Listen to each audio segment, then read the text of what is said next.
Aujourd'hui, on va voir un bref résumé des cours sur les circuits électriques, loi de Kirchhoff, et on termine ça avec la méthode de Cramer. Il y a des gens qui ne connaissent pas bien la méthode de Cramer, je vous donne une petite explication avec un petit exemple. Alors, par contre, on commence le circuit électrique. Alors, on commence par, premièrement, le sens du courant.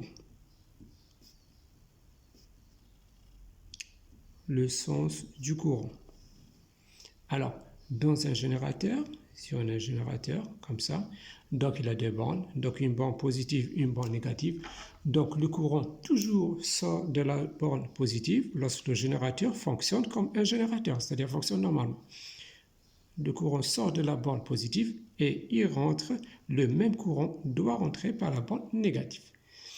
Donc le courant, c'est toujours du signe plus vers le signe moins. Dans le cas où le générateur fonctionne, si vous voulez, fait son travail, c'est-à-dire il fonctionne normalement.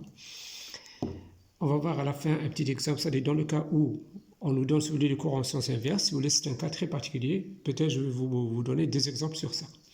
Deuxièmement, même si le générateur est comme ça, voilà, la bande négative ici, la bande positive comme ça, alors la même chose, donc le courant sort de la bande positive, voilà, pour passer dans le circuit et il revient, le courant I revient sous les de la bande négative.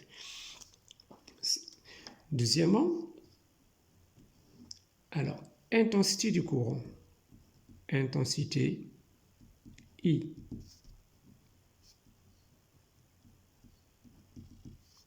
L'intensité du courant, c'est quoi? Donc, tout simplement, dans un fil électrique, lorsqu'on a un fil électrique comme ça, l'intensité électrique, c'est quoi? C'est la quantité de charge qui traverse une certaine section par unité de temps. Lorsqu'on dit la quantité de charge, c'est-à-dire la quantité des électrons, bien sûr. Alors, I sera tout simplement, c'est la quantité de charge qui passe à travers une certaine section donnée, c'est-à-dire par une section donnée, donc par unité de temps. L'unité de temps, vous le connaissez, c'est la seconde. Donc tout simplement, I ne sera que dQ par dt. C'est la quantité de charge par unité de temps, c'est-à-dire par seconde. Voilà. Troisièmement, donc, sans démonstration, donc directement, c'est-à-dire je ne fais pas de démonstration si vous voulez dans les prochaines, si vous voulez, relations que vous allez voir. La loi d'Ohm, vous la connaissez tous. Donc, si on a une résistance R, alors la tension au bord de la résistance R, ou bien la différence de potentiel, donc VA moins VB, c'est égal à la tension au bord de la résistance, ou bien la note UR, c'est exactement la même chose, ce n'est autre que RI. Alors, le courant, voilà, rentre dans la résistance et il sort, si vous voulez, de l'autre bord. Bien sûr, la tension est donnée en volts, R est donné en ohm, et bien sûr, le courant est donné en ampères. Ensuite, le point suivant, alors, association, quatrièmement, association de résistance.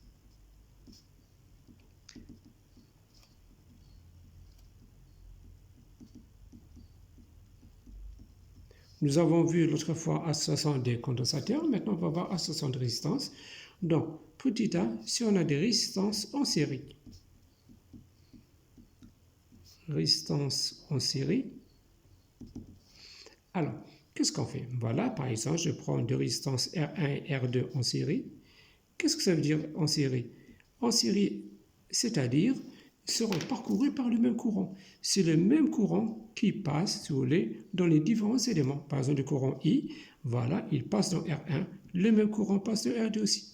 C'est ça que ça veut dire, des éléments en série. Donc, on veut chercher la résistance équivalente telle qu'on aura la même tension, si vous voulez, entre les deux points A et B. Ou bien la même différence de potentiel. Donc, en faisant passer le même courant, bien sûr, I. Alors, donc ici, donc, donc je dis le même courant qui circule, donc le courant de la résistance R1, c'est lui-même le courant de la résistance R2, c'est n'est autre que le courant I. Alors, on a la différence de potentiel entre A et B, la tension entre A et B. Ici, c'est quoi? C'est la tension au bord de la résistance R1 plus la tension de la résistance R2. Donc, je répète, le courant est le même, mais la tension totale, c'est la somme des deux tensions. C'est-à-dire, si je prends ici un point C, je vais écrire la différence de potentiel entre le point A et B sera VA moins V1DC plus V1DC moins V1DC. Vous voyez, je peux toujours simplifier par V1DC, mais je ne simplifie pas puisque je vais placer de parenthèses, on en aura besoin. VA moins VB, c'est quoi? Ce n'est autre que la tension au bord de R équivalent. Ici, on a VA moins VB. On applique la loi d'Ohm. C'est R équivalent multiplié par I. Alors, voilà, je vais la réécrire ici. Donc, VA moins VB, ce n'est autre que R équivalent multiplié par le courant I, est égal VA moins V1DC. En appliquant la loi d'Ohm, ce n'est autre que la tension en bord de R1. Donc, on a une résistance R1 dans laquelle passe un courant I, donc la tension sera R1I. La même chose pour R2. Une résistance R2 dans laquelle circule un courant I, donc ce sera R2 par I. En mettant I en parenthèse, en simplifiant par I, alors vous allez tomber directement sur R équivalent qui sera égal à la somme R1 plus R2. D'une façon générale, si on a un certain nombre N de résistances, alors la résistance totale, lorsqu'on a des éléments en série, c'est égal à la somme des RI, en faisant varier I de 0 jusqu'à N. Voilà. Alors, donc, lorsqu'on a deux résistances en série, on fait la somme. Il faut s'en souvenir ça, RSS, résistance en série, c'est la somme. Résistance en série, c'est la somme, RSS. Ensuite, on passe résistance en parallèle.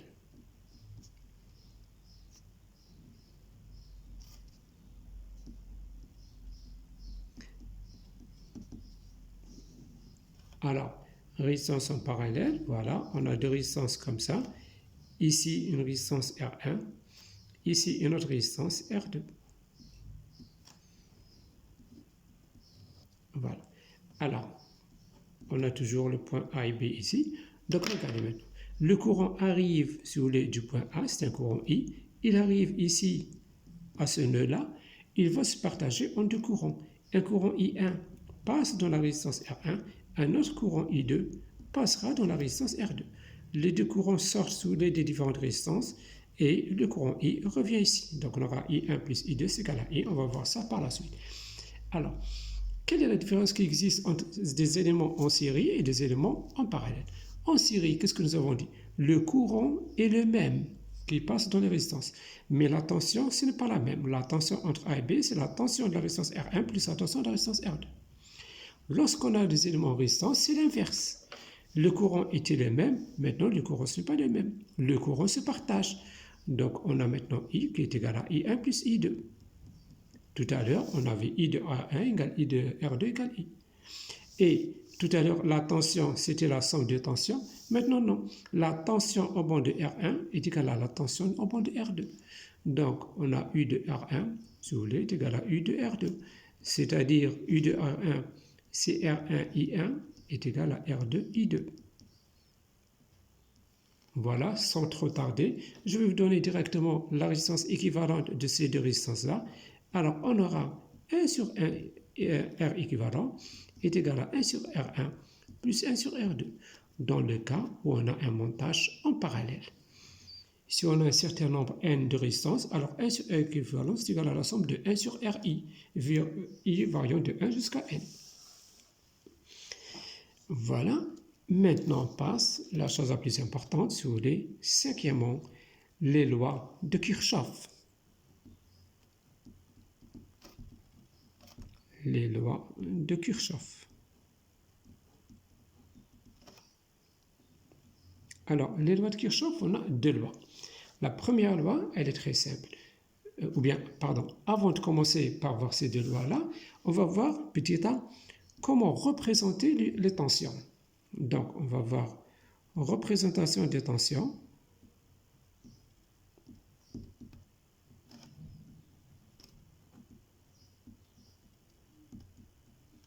Comment représenter les tensions? Alors, regardez, si on a un générateur, par exemple, voilà, la bande positive, elle est à gauche et la bande négative à droite. Alors, comment représenter la tension dans ce générateur-là? Alors, la tension est toujours représentée par une flèche. Vous allez voir, on va l'appliquer dans les lois de Kirchhoff. Une flèche allant du signe négatif vers le signe positif.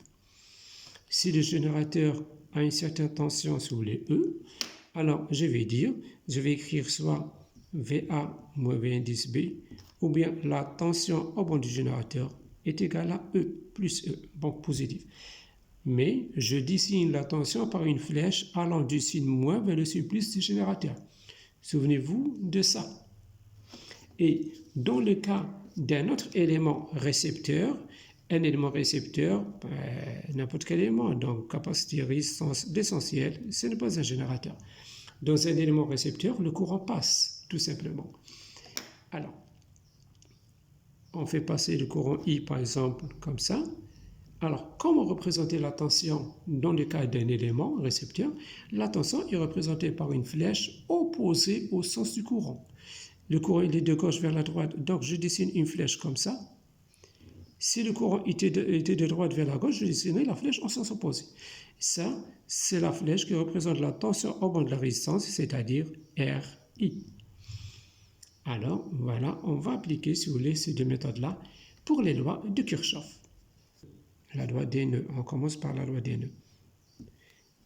La loi des nœuds, donc un nœud, c'est quoi? C'est un point où les courants se rencontrent. Par exemple, on a un point A, voilà, un courant arrive au point A, un autre courant sort du point A, par exemple I1 il rentre, I2 il sort, on a I3 par exemple qui sort aussi, voilà, et I4 par exemple, voilà, I4 qui rentre et I5 qui sort.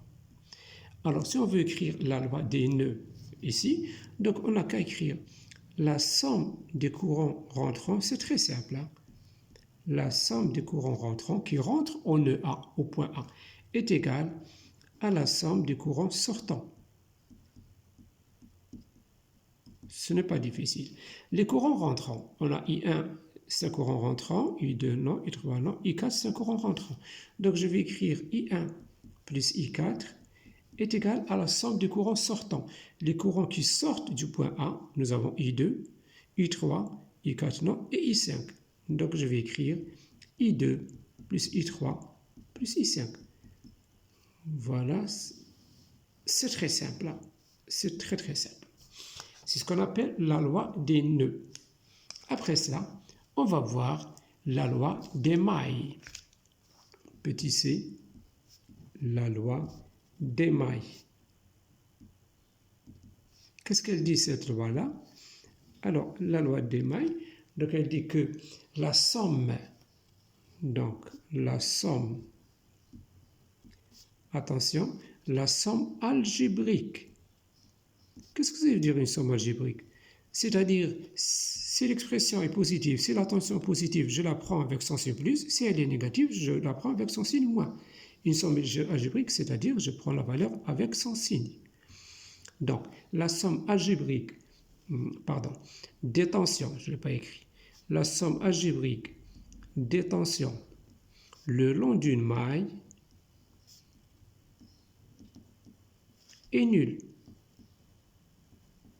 Tout simplement, la somme algébrique des tensions le long d'une maille est égale à 0. Alors, on prend un exemple. Donc, l'exemple, je vais faire un petit montage comme ça. Supposons on a une résistance R1 ici. Voilà. On a un générateur E1 ici.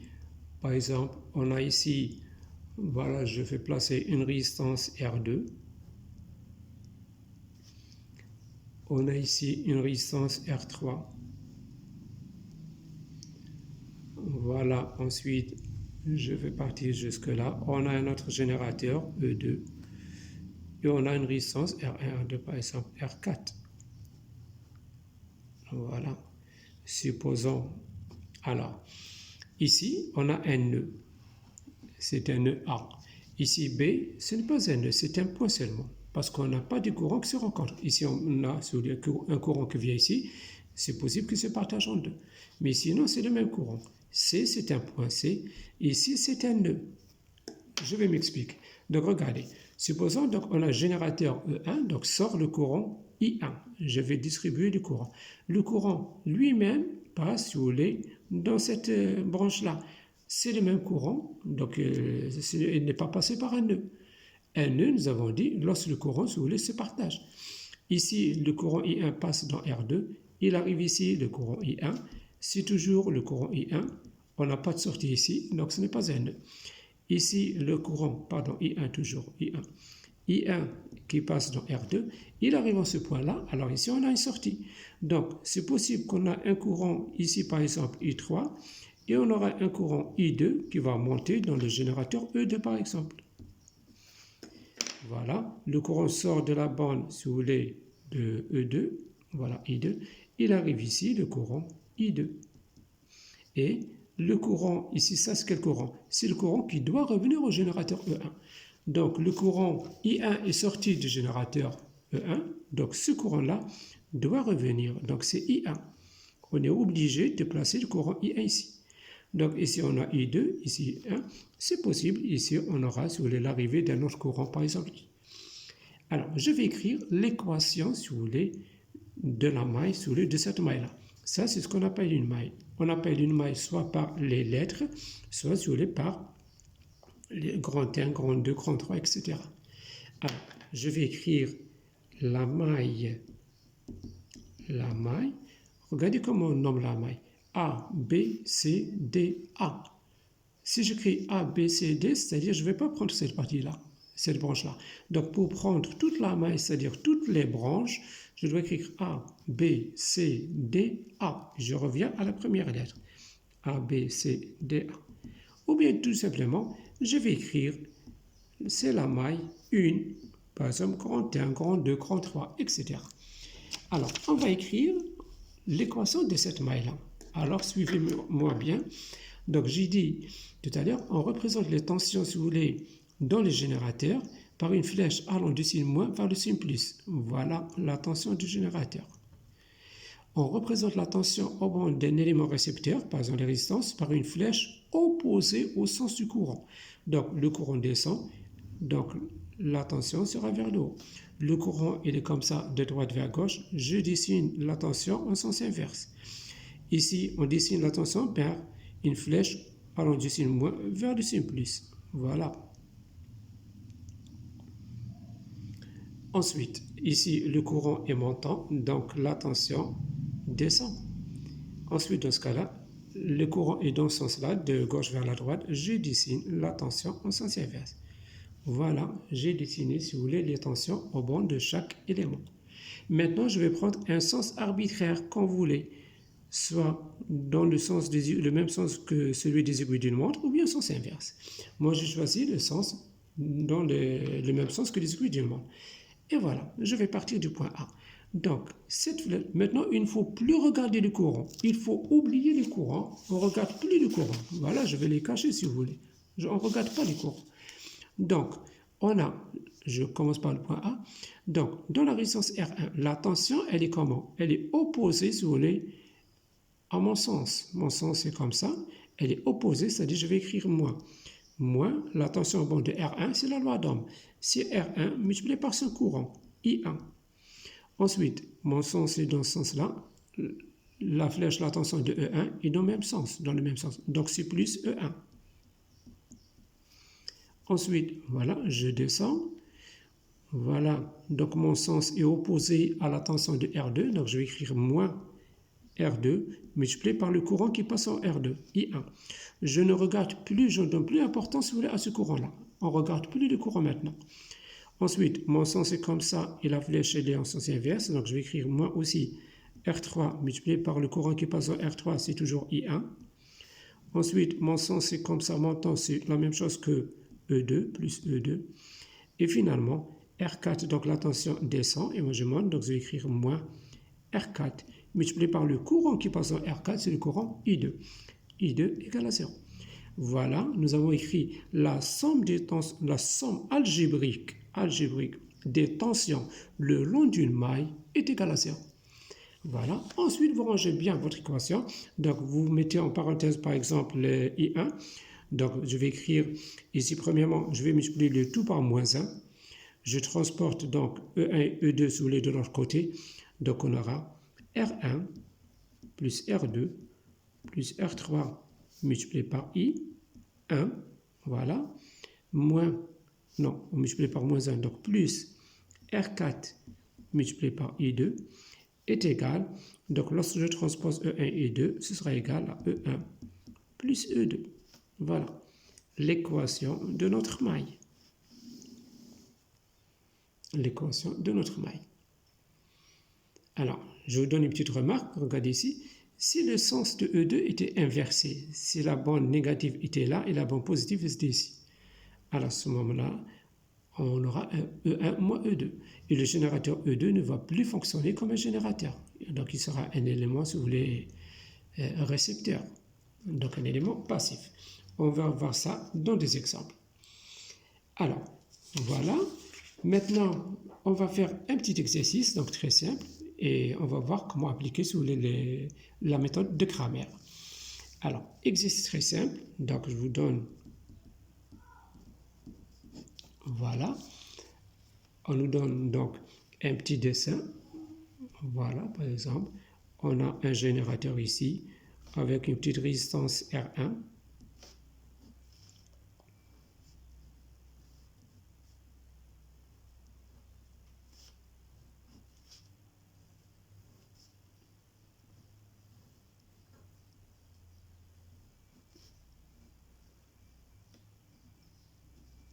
Voilà. Donc, générateur E. Alors, on nous demande tout simplement de déterminer les intensités du courant. Déterminer du courant, on aura trois courants, I1, I2, I3. Soit on vous donne l'application numérique ou bien en fonction de R1, R2, R3. Alors, on va répartir le courant. On commence toujours par faire la répartition du courant. Je sors de la pompe positive du générateur. Donc, le générateur, le courant qui sort, je vais l'appeler le courant I1. Voilà, il passe ici le courant I1. Il arrive à ce nœud-là. Que va-t-il se passer? Si on avait un autre générateur, alors de préférence, je commencerai par le courant du deuxième générateur et ensuite on arrive à ce nœud-là, on va voir ce qu'on fera. Mais ici, j'ai le choix. Donc, je peux diviser. Donc, le courant se divise. Donc, on n'a pas notre générateur. Donc, le courant arrive à ce nœud-là, il se partage. Donc, une partie du courant I1, I2 passe dans la résistance R2. Voilà. Et l'autre partie, je vais l'appeler I3, passera dans la résistance R3. Les deux courants I2 et I3 arriveront à ce nœud-là. Je vais appeler par exemple ce nœud-là B et celui-là C. Alors, on aura I2 plus I3. On avait I1 qui était égal à I2 plus I3. Ici, I2 plus I3, les deux courants reviennent. Donc, on obtient le courant I1. Et oui, le courant I1 doit revenir à son générateur. Nous avons dit le courant rentrant, c'est exactement le courant sortant, c'est lui-même le courant rentrant. Voilà. Alors, on va écrire la première équation. C'est quelle équation? Équation sur les deux nœuds. La première équation des nœuds, on va choisir un des nœuds, soit le nœud B ou bien le nœud C. C'est exactement la même chose. Qu'est-ce qu'on a? Le courant rentrant, c'est I1. Les deux courants sortants, c'est I2 plus I3. Donc, je vais écrire la somme du courant rentrant est égale à la somme du courant sortant. I1 égale I2 plus I3. Voilà la première relation. Bien sûr, on a trois inconnus, donc on doit avoir trois équations. Maintenant, je vais écrire les équations des mailles. Donc, je vais commencer par la première maille. Soit on l'appellera A, B, C, D comme vous voulez. Voilà, A, B, C, D. Ici, on pourra appeler ça E, F. Ça, c'est la maille A, B, C, D, A. Ça, c'est la maille B, E, F, C, B. Ou bien, on appelle grand 1 et grand 2. Alors, je vais dessiner les tensions le long, si vous voulez, de la première maille. Donc, un générateur, la tension au bord du générateur se dessine par une flèche allant du signe moins vers le signe plus. Voilà. Ensuite, on a résistance R2. Le courant est descendant, donc la tension sera ascendante, vers le haut. Encore, ici, le courant est vers le haut, donc la tension sera vers le bas. Voilà. Je passe à l'autre maille. La deuxième maille, je décide. Le courant est descendant, donc la tension sera vers le haut.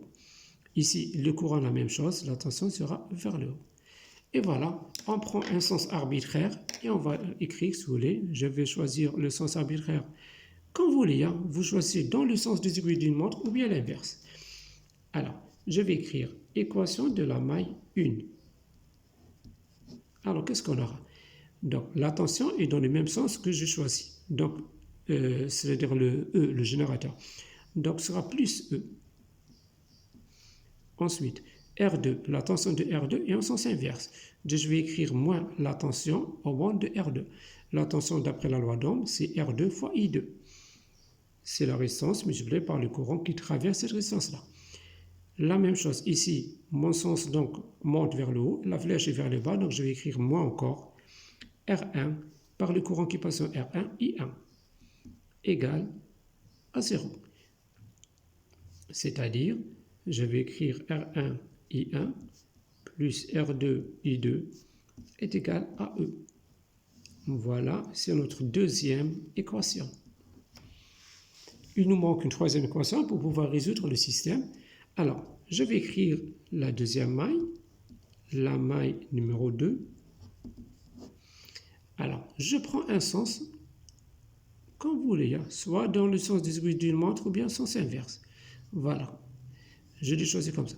Donc, R2 est dans mon sens, donc je vais écrire plus R2, I2, c'est la tension au bord de R2. Ensuite, pour R3, donc ce serait opposé, donc c'est moins R3, multiplié par le courant qui passe dans R3, c'est I3. Est égal à quoi? La somme algébrique de tension, c'est égal à 0. Ça, c'est l'équation numéro 3. Alors, je vais ranger donc mon système.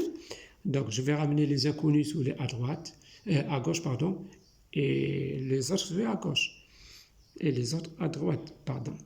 Alors, les inconnus, donc on a I1, lorsqu'on transpose moins I2, moins I3 égale à 0. Ici, on a R1, I1, moins R2, I2 égale à E. Et ici, on a R2, I2, moins R3, I3 égale à 0. Voilà, c'est un système de 3 équations à 3 inconnus. On peut facilement les résoudre et déterminer, bien sûr, les inconnus I1, I2 et I3. Alors ici, on a, si vous voulez, différentes méthodes. Vous avez soit, par exemple, la méthode de combinaison. Qu'est-ce que ça veut dire? Par exemple, vous prenez ici I1 est égal à I2 plus I3, vous le remplacez ici. On aura dans cette équation seulement I2, I3. Ici, on aura seulement I2, I3. Et vous faites la somme, bien la différence, etc. Une des combinaisons. Et vous obtenez sous l'expression de I2, I3. Et à la fin, vous revenez à I1. Alors, ce qu'on appelle la méthode soulevée par combinaison entre les équations. Ou bien, moi, personnellement, je préfère utiliser la méthode de Cramer. Alors, j'en profite, si vous voulez, pour vous montrer la méthode de Cramer. C'est une méthode matricielle. Donc, elle est très simple. C'est une méthode qui est basée sur les déterminants. Pour pouvoir donc utiliser la méthode de Cramer, premièrement, je vais écrire résolution du système par la méthode de Cramer.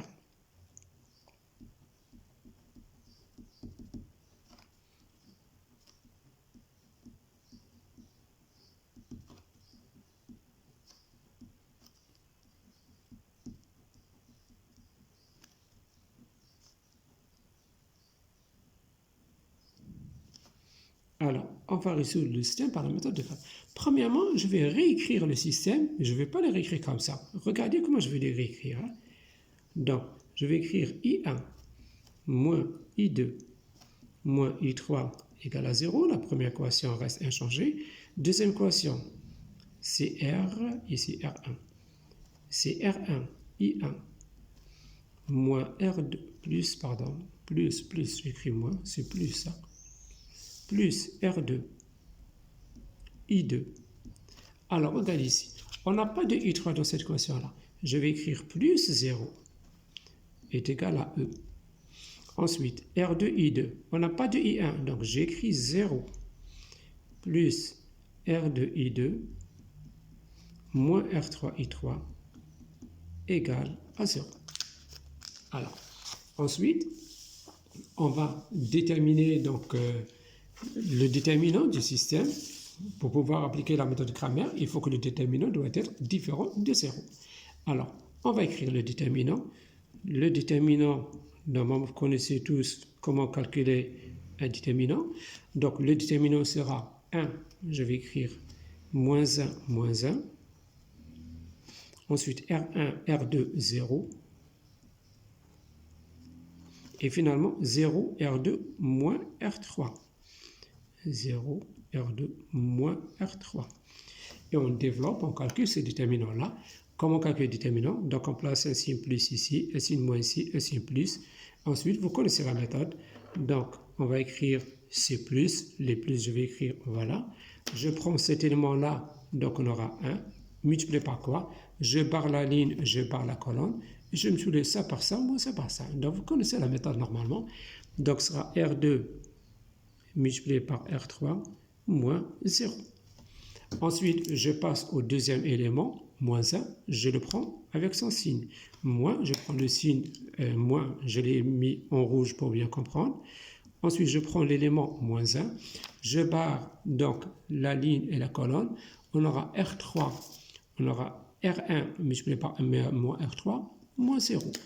Donc, je vais écrire moins R1, R3, moins 0. C'est parce qu'on avait, c'est R1 par R3, puisqu'on a signe moins ici. Et finalement, donc je vais écrire plus, voilà, je prends le dernier élément c'est moins 1. Je vais écrire moins 1, voilà, je barre la ligne à colonne, donc multiplié par R1, R2, moins 0, donc ce sera tout simplement multiplié par R1, R2 et moins 0. C'est-à-dire le déterminant s'écrira comment? Donc on aura, attention ici, on avait R1, R3, R3 avec un signe moins. Donc, R2, R3, pardon. R2, R3, R3 est négatif. Donc, on aura moins R2, R3. Ici, on a moins par moins, ça me donne un signe plus avec moins, donc ça va rester moins. Donc, moins R1, R3. Et finalement, nous avons moins R1 multiplié par R2. Voilà. Et maintenant, une fois qu'on a le déterminant, on va calculer directement, si vous voulez, les expressions de I1, I2, I3. Je commence par I1. Alors, qu'est-ce qu'on écrit? Regardez ici. On écrit bien sûr au dénominateur le déterminant que nous avons trouvé maintenant. Et en haut, on écrit, si vous voulez, le déterminant correspondant à I1. Qu'est-ce que ça veut dire correspondant à I1? C'est-à-dire, on supprime la colonne de I1. On supprime cette colonne-là. Regardez, ici, je supprime cette colonne-là. Voilà. Je vais la remplacer par quoi? Je la remplace, cette première colonne, par, si vous voulez, le second membre, c'est-à-dire 0E, 0. Donc, je vais écrire, voilà. Donc, 0E, 0. Ensuite, les autres éléments, je les laisse tels qu'ils sont. Donc, on aura moins 1, R2, R2. On aura moins 1, 0 et moins R3. Et on calcule normalement ce déterminant-là. Donc, on a plus, on a moins, on a plus ici. Et vous développez normalement. Voilà, je vous donne directement le résultat, donc ce que j'ai trouvé donc, ici. Donc, on a moins E, R3, moins E, R2, divisé par le déterminant, c'est-à-dire moins R1, R2, moins R1, R3 et moins R2, R3. Voilà, je passe au suivant.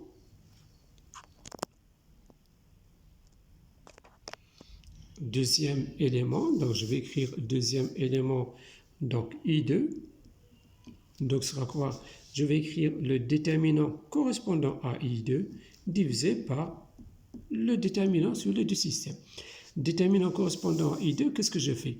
Donc, je supprime la colonne de I2, je la remplace par le second membre. Donc, la colonne de I2, je vais écrire 0, E, 0. Et ici, on aura 1, R1, 0. Donc, 1, R1, 0.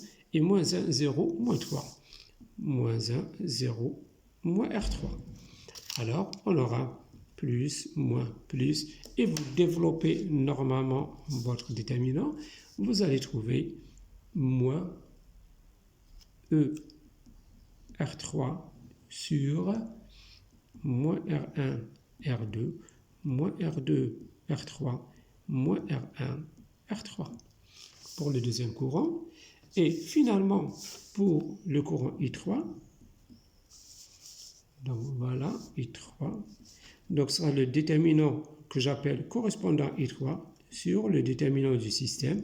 Déterminant correspondant I3, donc je prends le déterminant du système, je supprime la colonne, la troisième colonne, je la remplace, si vous voulez, par le second membre, par 0E, 0. Donc, je vais l'écrire ici, 0, E, 0. Et ensuite, je vais reprendre 1, R1, 0. Voilà. 1, R1, 0. La deuxième colonne, donc voilà, moins 1, R2, R2. Moins 1, R2, R2. Et voilà, donc on aura donc moins E, R2 sur moins R1, R2, moins R1, R3 et moins R2, R3. Voilà, donc vous voyez, voilà ce qu'on obtient. Du courant, bien sûr, l'unité, si on vous donne l'application numérique, donc sera en ampères. Et ici, ce que j'allais dire, voilà, chaque fois lorsque vous avez ça, je vous conseille de faire une vérification à la fin. Quelle vérification je vais faire? Regardez, on a, d'après la loi des nœuds, I1 est égal à I2 plus I3. Je vais voir, est-ce que I2 plus I3, ça me donne I1? Oui, vous voyez bien, I2 plus I3, qu'est-ce qu'on aura? Moins ER3, moins ER2 sur le déterminant. Voilà, c'est I1, c'est moins ER3, moins ER2 sur le déterminant. Donc, je vous conseille de faire la vérification à la fin. On pouvait, lorsque nous avons déterminé tout à l'heure I1, I2, on pouvait utiliser l'équation des nœuds et déterminer I3. Mais moi, je préfère continuer, si vous voulez, cette méthode-là, déterminer le courant I1, I2, I3 normalement. Et à la fin, j'utilise cette première équation pour faire la vérification. Voilà, je vous remercie pour ce résumé-là. Prochaine fois, on commence par faire des exercices, si vous voulez, bien sûr, des exercices des examens. Je vous remercie.